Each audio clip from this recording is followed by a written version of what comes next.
Everyone, आज के video में हम बात करेंगे पेंटोप्रेजोल दवा के बारे में। जो ये मेडिसिन है ये प्रोटॉन पंप इनहिबिटर ग्रुप से बिलोंग करती है। सबसे पहले तो मैं आपको एक छोटी सी बात बताता हूँ। देखिए, हमारी बॉडी के अंदर HCl सीक्रेट होता है, वो होता है स्टमक के अंदर, यानी कि हमारे पेट के अंदर ना एसिड बनता है, ये आपको सबको पता है। अगर उसका लेवल नॉर्मल है, अब एसिड का काम क्या होता है, भोजन को पचाने में वो हेल्प करता है एसिड, ठीक है। एसिड का लेवल अगर नॉर्मल है तो कोई भी प्रॉब्लम नहीं होने वाली है। अगर उसी एसिड का लेवल हमारे स्टमक के अंदर इंक्रीज हो जाए तो ढेर सारी प्रॉब्लम्स होने लगती है, जैसे कि एसिडिटी की प्रॉब्लम हो जाएगी, एसिड रिफ्लक्स होने लगेगा, यानी कि जो पेट का जो वो एसिड है ना वो ऊपर की तरफ आने लगेगा।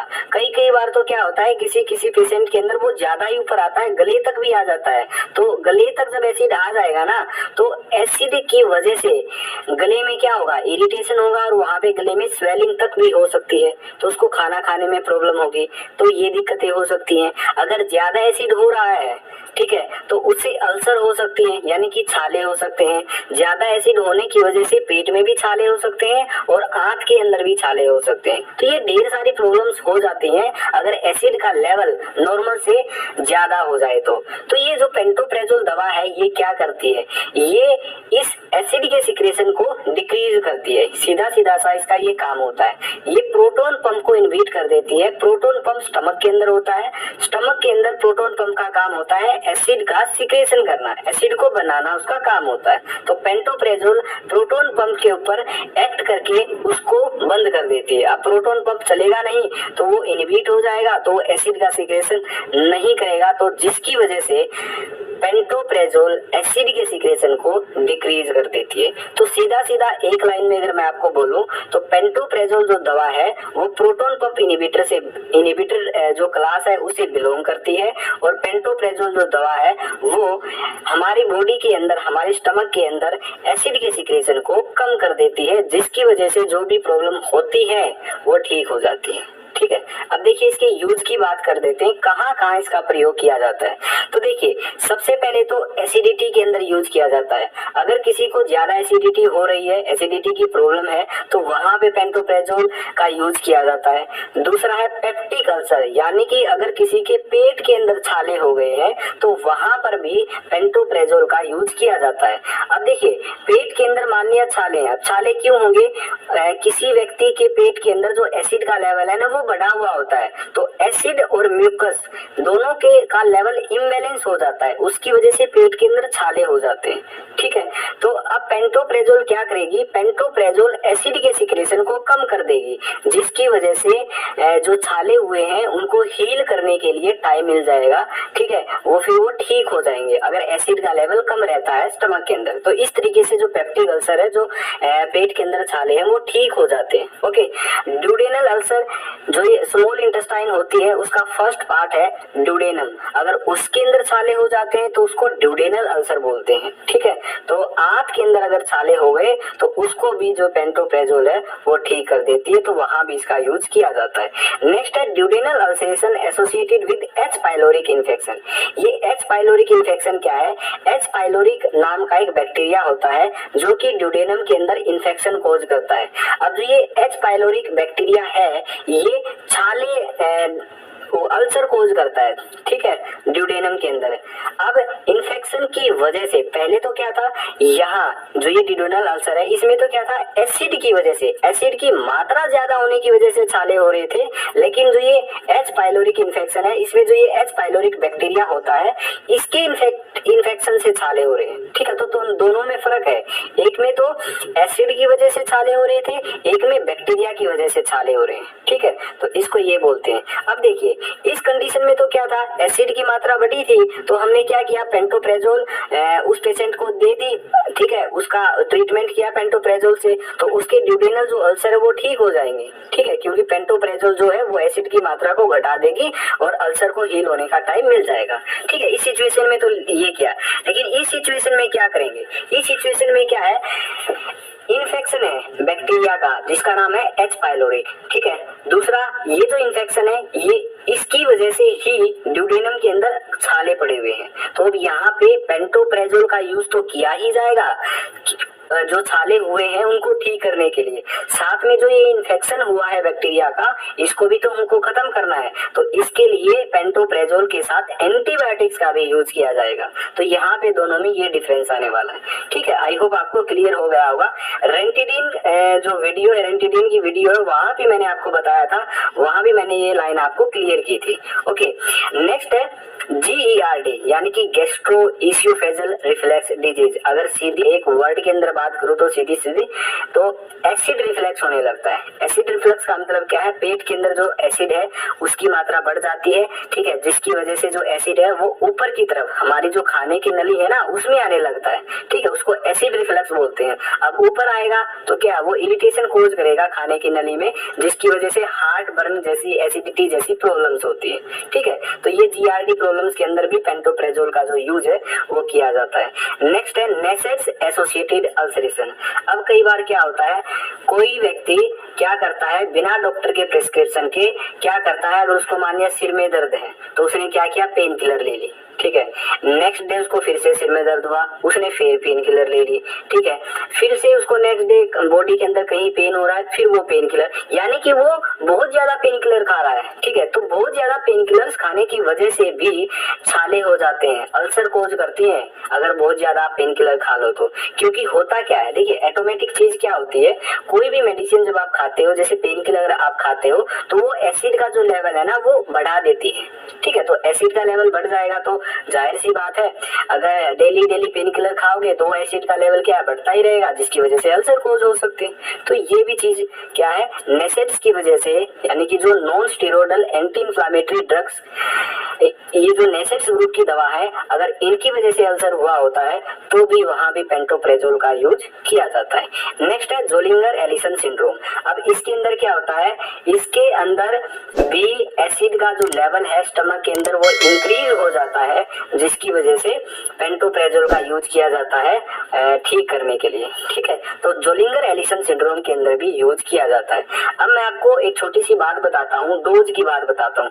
देखिए, ढेर सारी कंडीशंस हैं जिसके अंदर पेंटोप्रेजोल का यूज किया जाता है, लेकिन इनकी जो डोज है वो अलग अलग होती है। जैसे कि पेप्टिक अल्सर अगर किसी पेशेंट को हुआ है तो वहां पे डोज अलग होगी, जोलिंगर एलिसन सिंड्रोम हुआ है वहां पे डोज अलग होगी, GERD यानी कि एसिड रिफ्लक्स है वहां पे डोज अलग होगी, एसिडिटी है वहां पे डोज अलग होगी। तो हर सिचुएशन के अंदर जो डोज है वो अलग अलग होती है, लेकिन मैं आपको एक ही डोज बताने वाला हूँ। यानी कि नॉर्मल कंडीशन के अंदर, जैसे एसिडिटी है या फिर एसिड रिफ्लक्स है, तो उस कंडीशन में मैं आपको डोज बताऊंगा। बाकी जो कंडीशन है, जैसे पेप्टिक अल्सर हो गया, ड्यूडेनल अल्सर हो गया, जोलिंगर एलिसन सिंड्रोम हो गया, अगर ये कोई कंडीशन आपको है तो आपको डॉक्टर से मिलने की जरूरत है। वहां पे डॉक्टर आपको अच्छे से एग्जामिन करेगा, पता लगाएगा कि पेप्टिक अल्सर है या ड्यूडेनल अल्सर है, क्या है, तो उस तरीके से आपका ट्रीटमेंट कंटिन्यू किया जाएगा। ठीक है, तो मैं आपको डोज के बारे में बताता हूँ कि डोज कितना होना चाहिए। तो एडल्ट डोज होती है 20 से 40 mg दिन में 2 बार। खाना खाने से पहले 20 से 40 mg की टेबलेट आपको लेनी है। ठीक है, अब देखिए 20 से 40 mg क्यों लिखा है, 20 से 40 mg ये लिखा है कि 20 mg भी ले सकते हैं, 40 mg भी ले सकते हैं। 20 mg कब लेनी है, देखिए 20 mg कब लेनी है मैं आपको बताता हूँ। जैसे कि एसिडिटी की प्रॉब्लम है, कभी कभी किसी भी व्यक्ति को कभी कभी एसिडिटी की प्रॉब्लम रहती है, तो उसको क्या करना है, उसको 20 mg ले लेनी है पेंटोप्रेजोल, दिन में 1 बार ले लेनी है। ठीक है, अगर उससे आराम मिल जाता है तो अच्छी बात है। अगर थोड़ी और ज्यादा एसिडिटी की प्रॉब्लम है तो उसको 20 mg सुबह और फिर 20 mg 1 बार शाम को, दिन में 2 बार ले लेनी है। अगर उससे भी आराम नहीं मिलता है तो फिर क्या है, डॉक्टर के द्वारा 40 mg प्रिस्क्राइब की जाती है कि 40 mg दिन में 1 बार। अगर 40 mg दिन में 1 बार से भी नहीं होता, अगर किसी को और ज्यादा प्रॉब्लम है तो उसको फिर 40 mg दिन में 2 बार, यानी कि 40 mg सुबह और 40 mg शाम को वो देने की सलाह दी जाती है। और जो ये दवाई है पेंटोप्रेजोल, ये खाना खाने से पहले आधा या 1 घंटा पहले दी जाती है। ठीक है, ये लेनी चाहिए। ओके, तभी इसका बेस्ट रिजल्ट देखने को आपको मिलेगा। तो ये तो है एडल्ट डोज। ओके, यहाँ पे आपको दिख रहा होगा पेंटोप्रेजोल 20 mg से भी आती है और पेंटोप्रेजोल 40 mg से भी आती है। ठीक है, तो ये थी एडल्ट डोज। तो आपको अपने आप से ये दवा नहीं लेनी है। ठीक है, क्योंकि आपको नहीं पता है कि आपको क्या है, पेप्टिक अल्सर है, एसिडिटी है, क्या है। ठीक है, तो उसके अकॉर्डिंग ये जो दवा है इसका एडजस्टमेंट किया जाता है। जैसे कि मान लिया किसी को जोलिंगर एलिसन सिंड्रोम है, ठीक है, उसको क्या, उसको ना फिर 80 mg पेंटोप्रेजोल दी जाती है सुबह शाम, सुबह भी 80 mg और शाम को भी 80 mg। तो देख लो सिचुएशन के अकॉर्डिंग कितना फर्क आ गया। कहीं अगर किसी को एसिड रिफ्लक्स है वहां पे 20 mg यूज की जाती है, अगर जोलिंगर एलिसन सिंड्रोम है वहां पे 80 mg यूज की जाती है। देख सकते हो ना कितना बड़ा डिफरेंस है डोज के अंदर। तो अपने आप से ये जो डोज है ये आपको नहीं लेनी है, तो डॉक्टर से आपको कंसल्ट करना जरूरी है। ठीक है, आगे बात करते हैं बच्चों के अंदर, यानी कि चाइल्ड डोज कितनी होनी चाहिए। अगर किसी की उम्र 12 साल से कम है तो उसको कितनी डोज देनी है। ठीक है, तो उसको हम चाइल्ड डोज बोलते हैं। तो देखिए चाइल्ड डोज के अंदर क्या है, चिल्ड्रंस के अंदर अगर 5 साल से कम किसी की उम्र है तो उसको पेंटोप्रेजोल नहीं देनी है। ठीक है, उसको प्रिस्क्राइब नहीं की जाती है डॉक्टर के द्वारा। फिर अगर किसी की उम्र 5 साल से ऊपर है और 12 साल से कम है कैसे देंगे, तो उसका क्राइटेरिया ये है। उसका क्राइटेरिया क्या है, देखिए 5 साल से ऊपर और 12 साल से नीचे अगर किसी की उम्र है, ठीक है, तो उसका हम वेट मेजर करेंगे। अगर उसका वेट 15 केजी से 40 केजी के बीच में है तो उसको 20 mg दिन में एक बार दी जाती है। ठीक है, और अगर किसी का वजन 40 केजी या फिर उससे ऊपर है तो उसको 40 mg ओडी दी जाती है, या फिर 20 mg बीड भी कर सकते हैं, यानी कि सुबह और शाम भी कर सकते हैं। ठीक है, तो ये इसकी डोज होती है। ये जो यहाँ पे लिखा है अप टू 18 वीक्स और अप टू 88 वीक्स,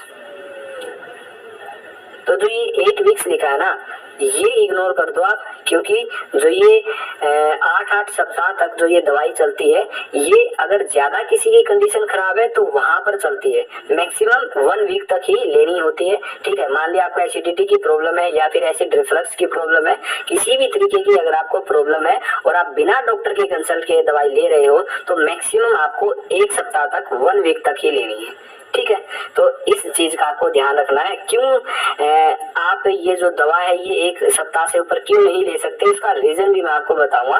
देखिए जो ये दवाई है अगर ये कोई ज्यादा लंबे समय तक लेता है बिना डॉक्टर के कंसल्टेंट के तो क्या हो सकता है, उसके अंदर विटामिन B12 की डेफिशिएंसी हो सकती है, जिसकी वजह से परनीशियस एनीमिया हो सकता है। एनीमिया यानी कि खून की कमी। ठीक है, उसके अंदर आयरन की कमी भी हो सकती है, यानी कि आयरन डेफिशिएंसी हो सकती है, जिसकी वजह से हाइपोक्रोमिक एनीमिया भी हो सकता है। तो ये इसके मेजर जो चीज है ये हो सकती है अगर कोई ज्यादा इंटरवल के लिए जो पेंटोप्रेजोल है वो यूज करता है तो।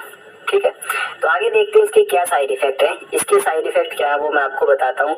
जैसे कि साइड इफेक्ट हेडेक यानी कि सिर के अंदर दर्द हो सकता है, डायरिया, लूज मोशन हो सकते हैं, डिजीनेस, चक्कर आ सकते हैं, विटामिन B12 की डेफिशिएंसी हो सकती है, GI इन्फेक्शन हो सकता है, नोजिया और वोमिटिंग हो सकती है। अब थोड़ी सी मैं बात आपको GI इन्फेक्शन से रिलेटेड बताता हूँ। GI इन्फेक्शन का मतलब होता है गैस्ट्रो इंटेस्टाइनल इन्फेक्शन। अब देखिए क्या हुआ, ध्यान से समझना।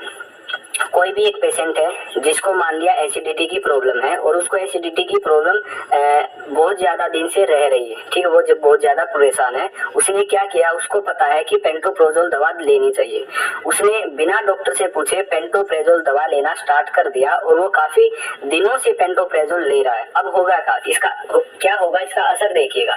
देखिए पेंटोप्रेजोल दवा जो वो पेशेंट ले रहा है, अब पेंटोप्रेजोल क्या करेगी, एसिड का जो सीक्रेशन है वो कम रखती है। ठीक है, यानी कि जो स्टमक के अंदर HCl का जो लेवल है वो कम रहता है। अब HCl का मेन काम मैं आपको बताता हूँ, ढेर सारे काम होते हैं HCl के। HCl का एक काम होता है माइक्रोब्स, जो भी हार्मफुल माइक्रोब्स होते हैं ना उन सबको किल कर देता है। जैसे कि आपने खाना खाया उसके अंदर ढेर सारे हार्मफुल माइक्रोब्स होते हैं, तो वो क्या करता है आपके पेट में जाने के बाद वो HCl किल कर देता है। ठीक है, अगर वो पेशेंट जिसको एसिडिटी है वो पेंटोप्रेजोल खा रहा है लंबे समय तक और उसका एसिड का सीक्रेशन डेली क्या है, कम रहता है, तो क्या करेगा, HCl का सीक्रेशन कम है, जिसकी वजह से जो माइक्रोब्स मारने की जो ताकत है वो कम हो गई है। तो उस वजह से उसको टाइफाइड होने के चांस हो सकते हैं। जैसे सैल्मोनेला टाइफी होता है, वो जो है वो क्या कर सकता है, इन्फेक्शन कोज कर सकता है, क्योंकि HCl का काम माइक्रोब्स को किल करना है। पेंटोप्रेजोल की वजह से HCl का सीक्रेशन ही कम हो रहा है, तो जिसकी वजह से जो भी इन्फेक्शन कोज करने वाली चीजें हैं वो ज्यादा क्या है, वो हो जाएंगी, हैवी हो जाएंगी बॉडी के अंदर, क्योंकि जो HCl का लेवल है वो कम है इस वजह से। तो इस वजह से जीआई इन्फेक्शन लाइक आपको टाइफाइड हो सकता है। तो जो भी व्यक्ति, अब आपको एक लाइन में कंक्लूजन देता हूँ, जो भी व्यक्ति लंबे समय तक जो भी ये जो एसिडिटी की दवा होती है जैसे रेंटिडीन है या फिर पेंटोप्रेजोल है, ये लंबे समय तक यूज करता है तो उसको टाइफाइड होने के चांसेस बहुत ज्यादा होते हैं। ठीक है, उसको विटामिन B12 डेफिशिएंसी हो जाती है, उसको आयरन डेफिशिएंसी हो जाती है। ठीक है, विटामिन B12 डेफिशिएंसी और आयरन डेफिशिएंसी की वजह से खून के अंदर कमी हो जाती है। ठीक है, तो ये सारी चीजें उसको हो सकती है। अब देखिए, अब मैं आपको एक और चीज बताता हूँ, जैसे मैंने क्या कहा, जो ये पेंटोप्रेजोल दवा है ये क्या करती है, ये एसिड के सीक्रेशन को कम कर देती है। तो यहाँ से आपको एक बात समझ में आ रही है कि एसिड का लेवल हमारे पेट के अंदर जब बढ़ जाता है तो उसकी वजह से ये जो जितने भी ये प्रॉब्लम्स है जो मैंने यहाँ पे दिखाई हैं, ये सब प्रॉब्लम्स क्यों है, क्योंकि एसिड का लेवल बढ़ गया था। अब एसिड का लेवल, मान लिया किसी को एसिडिटी है ज्यादा, तो वो क्या कर सकता है, वो दवाई तो चलो लेगा वो दवाई, लेकिन दवाई के अलावा और क्या कर सकता है, जैसे कि बहुत सारे लोग ऐसे होते हैं जो चाय ज्यादा पीते हैं, तो वो चाय पीना छोड़ दो, क्योंकि चाय अगर पीते हो तो उससे एसिड का लेवल क्या है, इंक्रीज होता है। ठीक है, और इससे बड़ी गलती क्या करते हैं, जो चाय है वो खाली पेट पीते हैं, बिना कुछ खाए पिए पीते हैं, तो उस वजह से क्या है, एसिड का लेवल और इंक्रीज होता है। जो हमारा HCl है उसको खाने को पचाने को कुछ नहीं मिलता है उसके अंदर, ठीक है, स्टमक के अंदर, तो वो और ज्यादा खतरनाक है। कोई क्या है, बहुत ज्यादा स्पाइसी फूड खाता है, तो स्पाइसी फूड खाता है तो उसकी वजह से भी एसिड का लेवल बढ़ता है, तो स्पाइसी फूड खाना छोड़ दो। अगर कोई व्यक्ति चाय ज्यादा पीता है, उसको एसिडिटी की प्रॉब्लम है, तो चाय छोड़ दो, स्पाइसी फूड है वो खाना छोड़ दो, है ना, फल फ्रूट है वो खाओ, हेल्दी जो चीजें है वो खाओ। ठीक है, तो ऑटोमेटिक एसिडिटी की प्रॉब्लम है वो ठीक हो जाएगी, तो फिर दवाई की जरूरत ही नहीं है। ठीक है, तो दवाई की जरूरत तो तब पड़ती है जब बहुत ज्यादा प्रॉब्लम होती है, अदरवाइज आप अपने आप से ही क्या है, डिजीज कोज कर रहे हो अपनी बॉडी के अंदर। ओके, तो ये छोटी सी मेरी एडवाइस थी, ये आप करके देखिए तो आपको आराम मिल सकता है। ठीक है, तो ये कुछ साइड इफेक्ट थे जो मैंने आपको बताए थे।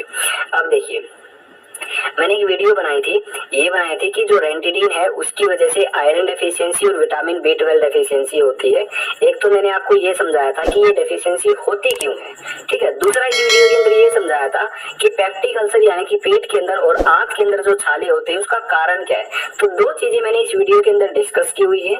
ये वीडियो का थंबनेल है, ठीक है, कुछ ऐसी वीडियो आपको देखने को मिलेगी, तो ये वीडियो का जो लिंक है वो मैं इस वीडियो के डिस्क्रिप्शन में डाल दूंगा, ये वीडियो आपको जरूर देखनी है। अब देखिए, रेंटिडीन जो दवा है वो H2 एंटागोनिस्ट है। ठीक है, तो H2 एंटागोनिस्ट ग्रुप की जितनी भी दवा है, जैसे रेंटिडीन है, सिमिटिडीन है, ये, और दूसरा प्रोटोन पंप इनहिबिटर ग्रुप की जो दवा है, जैसे रेबिप्रेजोल है ना, ये लेंसोप्रेजोल है, और ये अभी हमने की पेंटोप्रेजोल है, ये जितनी भी प्रोटोन पंप इनहिबिटर और H2 एंटागोनिस्ट ग्रुप की दवा है, दोनों का काम क्या है, ये एसिड के लेवल को डिक्रीज कर देती है। ठीक है, दोनों का काम ये है, एसिड के लेवल को डिक्रीज कर देती है। ओके, तो जिससे होता क्या है, विटामिन और आयरन, विटामिन B12 और आयरन की डेफिशिएंसी होती है। ओके, अब ये डेफिशिएंसी होती क्यों है, पूरा जो रीजन है ये मैंने डिटेल में एक्सप्लेन किया हुआ है इस वीडियो के अंदर। तो इस वीडियो का जो लिंक है वो डिस्क्रिप्शन बॉक्स में मिल जाएगा इसी वीडियो के अंदर। तो ये वीडियो मैं आपको रेकमेंड करूंगा, आप जरूर जाके देखिए, आपको पता लगेगा। ठीक है, तो ये थी आज की हमारी वीडियो जिसके अंदर हमने पेंटोप्रेजोल के बारे में देखा। तो कहीं कहीं मेरी इस वीडियो के अंदर टंग भी स्लिप हो गई थी, क्योंकि विदाउट एनी एडिटिंग जो ये वीडियो है ये कंटिन्यू बनती है, तो इसलिए आपको इतना एडजस्ट करना पड़ेगा। ठीक है, तो आज की वीडियो में बस इतना ही, तो मिलते हैं नेक्स्ट वीडियो के अंदर।